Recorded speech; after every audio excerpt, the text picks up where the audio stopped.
This is the Dollemore Daily, and I'm Jesse Dollemore.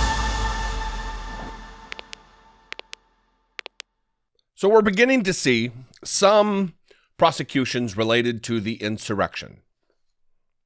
Say it again, as I always do, it's becoming a mantra here. The attempted overthrow of the United States government, the attempted overturning of a free and fair American election. A failed coup took place in the temple of our democracy, it's people commonly call it. And this woman that got sentenced to 60 days in jail, only 60, 2 months. She's also being allowed to report in January, not right away, after her conviction. She's convicted, and they didn't take her right into custody. You might have remembered this woman. Her name is Jenna Ryan, and she took a private plane from Texas to Washington, D.C. to take part in the Stop the Steal rally, and then subsequently the insurrection. I'm going to read from this article and read some of her tweets, because she's the lady who said, I'm white. I'm a blonde lady with white skin and a good job. I'm not going to jail. But I'll read a little bit from this Washington Post article. She said she wasn't going to jail for January 6th, citing blonde hair, white skin. A judge sentenced her to 60 days behind bars. A Texas real estate agent who bragged after January 6th that as a blonde white woman, she would not be going to jail for joining in the assault on the United States Capitol by a pro-Trump mob was sentenced Thursday for 2 months of incarceration. It is one of the harshest penalties imposed to date on a participant in the events at the Capitol who is found guilty only of a petty offense. They say that because there's been a lot of probation doled out by judges who apparently don't appreciate the gravity and the severity of the situation.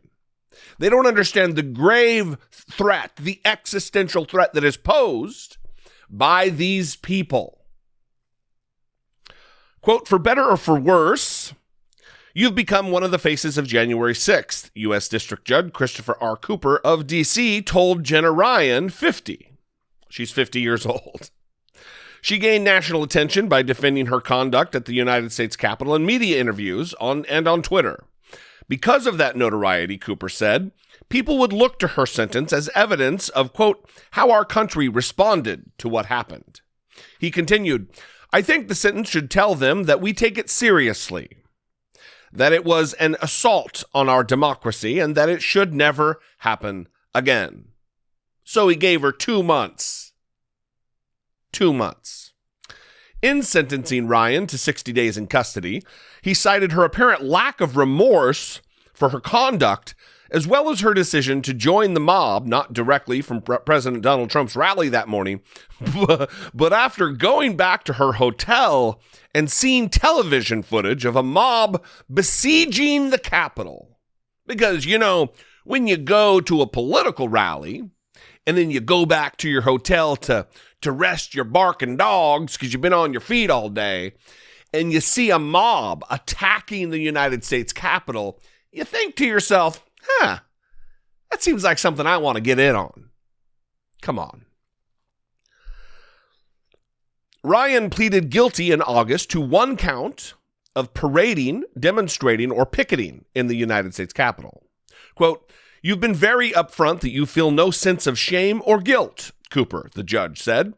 You suggested Antifa was somehow involved, and perhaps most famously you said that because you had blonde hair and white skin, you wouldn't be going to jail. Well, listen, she clearly has an eye on history and understands that blonde white women do have a leg up in the criminal justice system in the United States. She's saying the quiet part out loud. She's admitting that that is the case in America. She knows her privilege. She is quite well aware of the privilege that is imbued upon her by our societal system. White privilege, everybody. This is it on full display. Here's her Twitter account. And then keep in mind this little moniker here, Jesus is Lord. And webkindness.org or whatever, which is not even a website, you go to it, it's just an unset up WordPress site. But here are some tweets. Now, one, I bring up the Jesus is Lord thing because she's putting herself out there as some humble, noble Christian, and then does the exact opposite relative to the views she espouses. And I'm not even just talking about the white-skinned blonde lady with a good job thing. This tweet before that is very alarming for someone who wants to proclaim Christianity, who wants to emulate Jesus Christ, the man that Jesus Christ was. She's tweeted this: I should be supported by alt-right media. Remember the alt-right? That was a term that came around in 2015, 2016, coined by Richard Spencer, the Nazi face seen punched around the world. She's appealing to the alt-right, to Nazis. Jesus is Lord, though, right? I should be supported by alt-right media outlets. However, I'm being left to the vultures of the left. It's pretty sad that InfoWars or the Gateway Pundit has totally avoided my story, while every mainstream media outlet on the planet is asking for a statement. Quite obvious glass ceiling. She's blaming it on the fact that she's a lady, that they're ignoring her. But she's begging for the alt-right to come to her defense. Here's the tweet about her white skin and blonde hair. March 26th, the very next day. Definitely not going to jail. Definitely, she says. Definitely not going to jail. Sorry, I have blonde hair, white skin, a great job, a great future, and I'm not going to jail. Sorry to rain on your hater parade. I did nothing wrong. So apparently, participating in an event with the objective of overthrowing the United States government and overturning an American election, usurping democracy, that's doing nothing wrong. And then, of course, after her conviction, little different tune.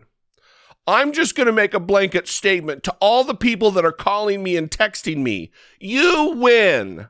I'm going to prison, so you don't need to contact me anymore. Pop champagne and then rejoice, but just leave me alone. Thank you. Oh, how their tunes change.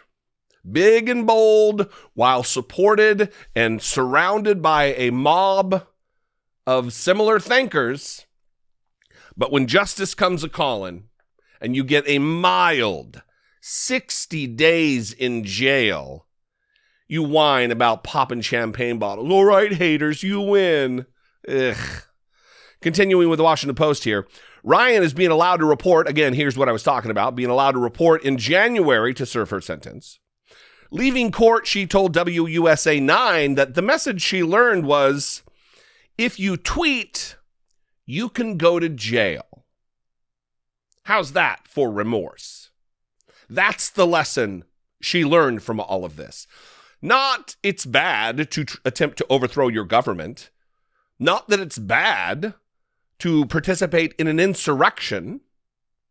Not that it's bad to join anti-democratic movements in a concerted attempt to overturn an election, an anti-democratic movement, to threaten the life of Mike Pence, the sitting vice president of the United States. Not members of the group stalking Nancy Pelosi. Where's Nancy? With ill intent, sinister intent. That's not the lesson. The lesson is, if you tweet, you can go to jail. In earlier media interviews and tweets, Ryan called the prosecutions a witch hunt and said she did something noble, while suggesting any violence was committed by anti-fascists or the FBI. Yeah. And then in court, this is the final sentence here, she said, I made a mistake and I'm sorry. When you're in court, you say that. You say the things that are necessary to garner a lenient sentence. some sort of clemency. But when you're in front of the media, it's because I tweeted. That's why I'm in trouble. Because you tweeted? Ugh, gross. Nazis are going to Nazi. I think that's something that has become clear over the course of the last 5 or 6 years, unfortunately. What do you think about this, though? I'd love to know. You can call, leave me a brief voicemail, 714-576-4054. Of course, you can email me daily at dollemore.com. I would love to hear from you. I would love to see you connect with me on social media, Twitter, Instagram, TikTok, at Dollemore, just about everywhere. Sometimes that's a good time. Sometimes it's reading tweets like this about blonde white ladies not going to jail as they're reporting to jail. Sorry, Jenna. What a bummer for you. Anyway, if I bring you some value, a little bit of value, information or a smile, a laugh, security, just a warm, general feeling in your core, please consider supporting my work here on the platform for as little as $1.99 a month. You can become a channel member by clicking the join button below this video, or you can go over to patreon.com/IDoubtItPodcast. Both are viable, fantastic ways to help support my work, to grow this channel and this operation into something completely, I was going to say completely different. It'll be similar to what it is now, but I've got grandiose visions for the future. And if you want to be a part, that's a way. I love you guys. I'll see you next time. Until then, be genuine. Take care of one another.